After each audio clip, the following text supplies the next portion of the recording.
Well, look, we went into the trade deadline trying to be opportunistic. We wanted to gather assets. Clearly this group is really overachieving. There's a lot of young guys that have a future, and we wanted to make sure we were giving them the chance to win. We didn't want to touch the core group of guys that have exceeded expectations. Terry's comfortable with those guys. They're doing what we need them to do on the court, but we need things in the future to continue to build the roster, and that's what we did today. I mean, look, to be able to go into, when you look around the league, normally you've got to give up something of higher value to acquire a first-round pick. We were able to get a future first-round pick without giving up anything but cap space.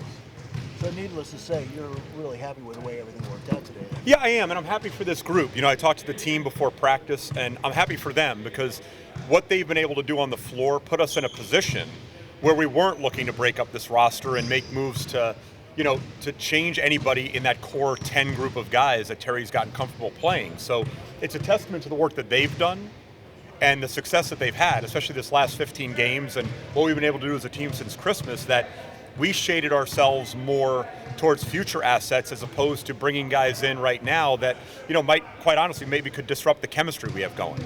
We needed a roster spot. I mean, there's no way to do a deal without a roster spot. So, Tim was a casualty. He's been great for us. He's great in the locker room. He's close with our guys. And, we had told him, look, if we don't have an opportunity to add another player at your position, that we would look at bringing you back, if you clear waivers. I can't speak to that right now, but at the time, he was the most viable candidate to be waived to create the roster spot for Varejao. I know you've been doing this for a while, but is it a little odd to make trades without using players? I like being able to make trades without using players.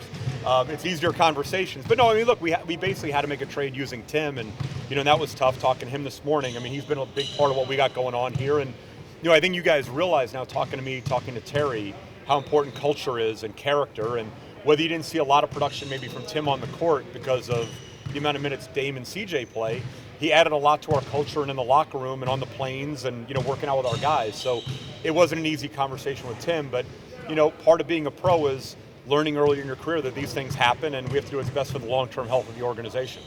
It's not about saving the team, it's about utilizing the cap room. So we were $20 million under the cap, we're now $8 million under the cap.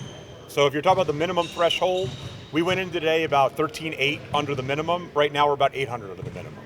But it was, look, we were very judicious. The irony is the money that we had today was offered to two players this past summer. They just didn't take it, so we ended up with it. So our task was to take that cap room and maximize it and get the best assets we could to continue to build this roster. Now, sometimes that comes in the form of a player, and other times it comes in the form of future assets. We talked about this in our back room.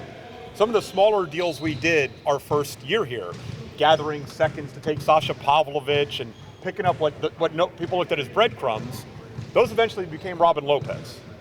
So you've got to have assets in this league to make deals. And what we were able to accomplish today was utilizing the cap room to acquire assets. Go back and look at the transaction record of other teams and look at what the level of player they had to give up to acquire a first-round pick was. We gave up cap room. So I think it's really sexy. Okay. You guys, that doesn't happen anymore. With most teams not under financial constraints, with the cap escalating, the days of getting first-round picks just for room have essentially almost gone away. And we were able to get one today. And where that pick ends up being beginning in 2018, I don't know. I'm not going to speculate on it.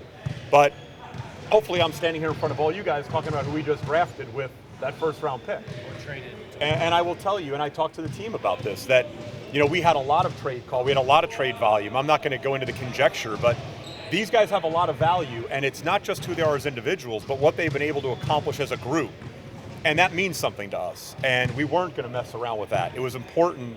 It took a lot of work to put this group together, knowing how all the pieces fit and how they would fit into Terry's system and how they'd fit into our culture and how they would basically kind of, fall in line behind Damian's leadership.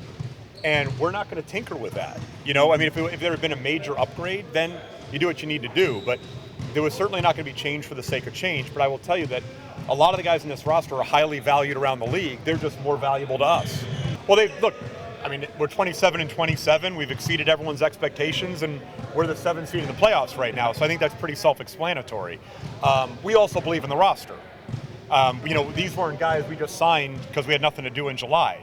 I mean, these were guys we believed in. We felt like there were guys who were undervalued around the league. But the ability that Terry has had to get them all to work together.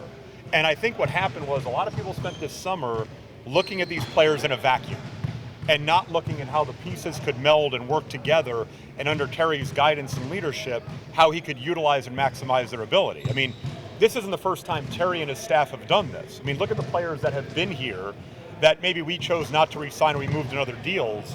The success that they've gone on to is basically reflective of the job Terry and his staff have done in developing them to begin with. Think this is everybody's homework assignment, okay? So and then I want you to write them down, and then next year I want you to reread them before we go to the trade deadline. I want everybody to go and print out all the rumors and see just how many of the rumored deals got done. Because to my knowledge, 99% of the deals that got done were never rumored.